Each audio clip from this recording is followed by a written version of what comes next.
Today, we are going to expose the biggest health trick ever, and it is still happening right now. What should our dietary food rules be? What food is genuinely good for you?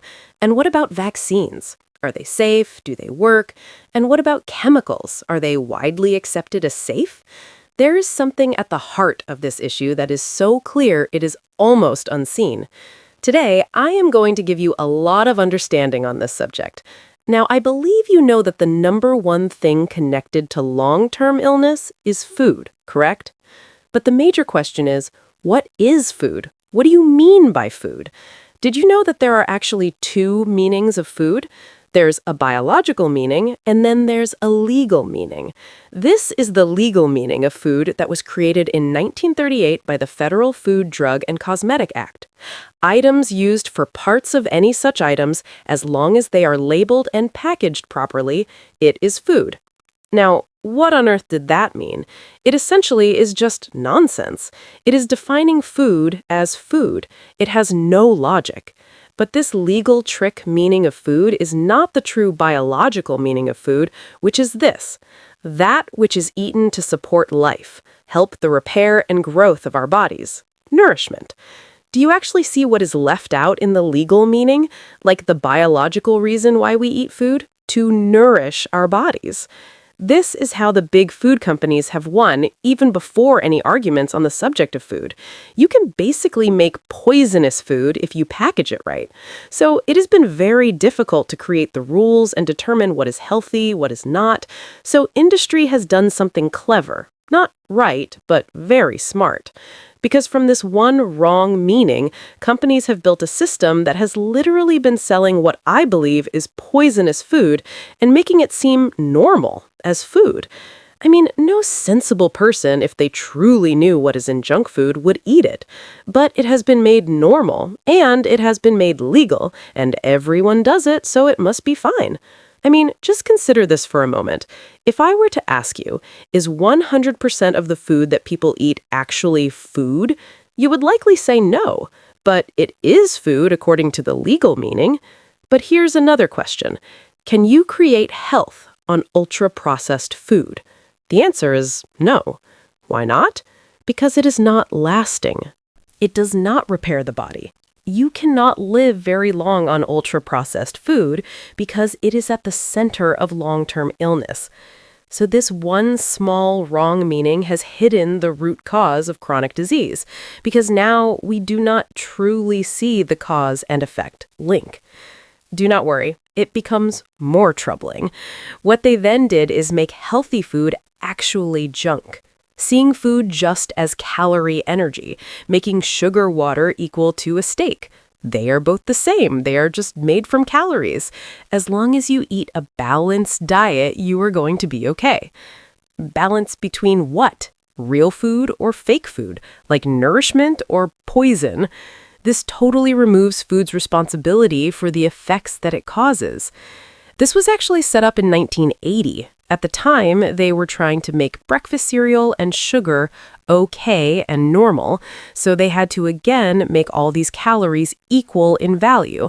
And of course, that was adopted by the dietitians in the US. And in fact, this is taught in their schooling. Not only have they redefined junk as food, they also flipped it and made food junk, as in red meat, saturated fats, salt. All these things were labeled as junk food or very risky or unhealthy. That is only the start of the problem, okay? This actually goes further. Let us take this extra word called drug. What is the meaning of the word drug? Anything meant to diagnose, treat, cure, or prevent a disease. That is the meaning of a drug. If broccoli prevents any disease or health issue, it is now called a drug and it is controlled by the FDA. In fact, the FDA acts as a protection arm of big pharma because if anything gets close to their control, then they will target them, especially when you get into supplements and food and things like that. And even if it is supported by research and science, it does not matter. Whoever controls the meanings controls reality.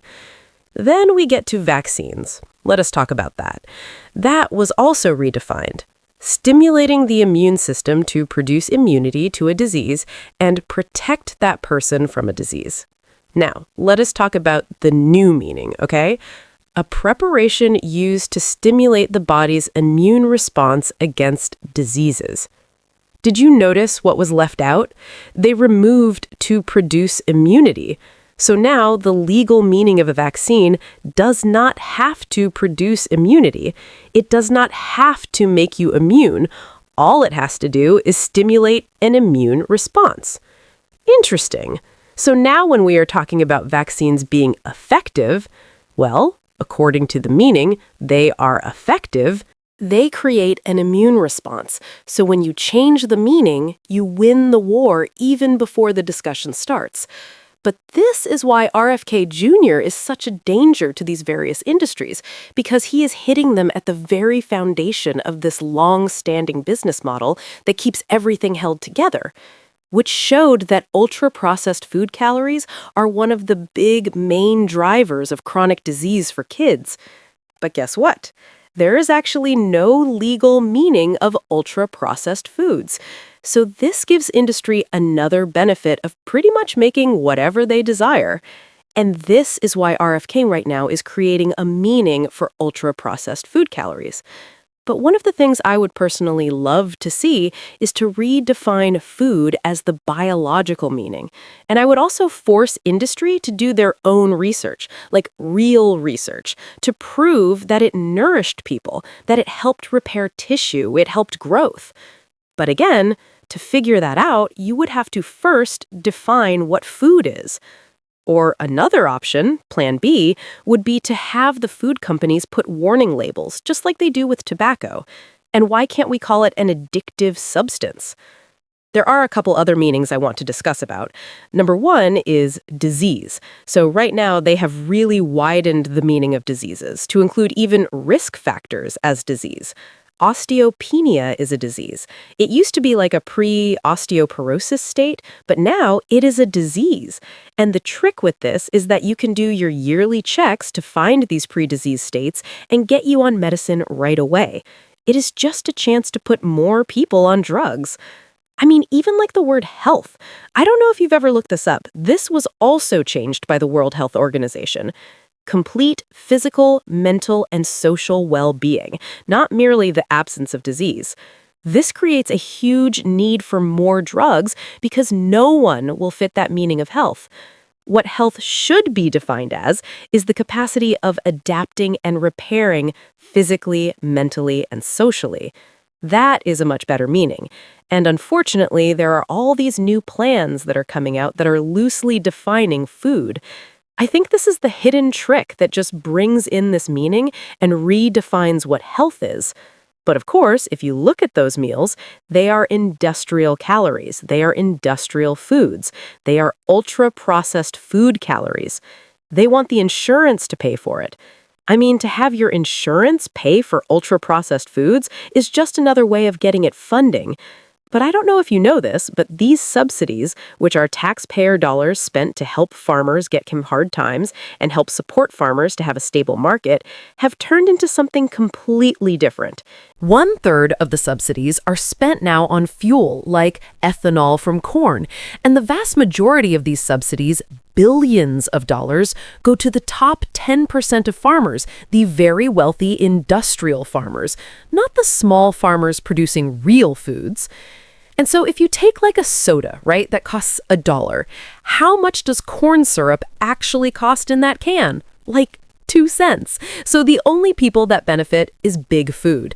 And on top of that, you probably do not know this, but you also pay 60% of the farmer's insurance crop premiums. That is right. You pay for the insurance too, to make sure that this whole system is completely stable. And if something happens, the farmer still gets paid. Is it the small farmer? No, it is the large farmers. And unfortunately, some of the big agriculture industries actually are tied in and control the insurance industry as well. Yet there is one last plan I am going to talk about, and this is the planetary health diet.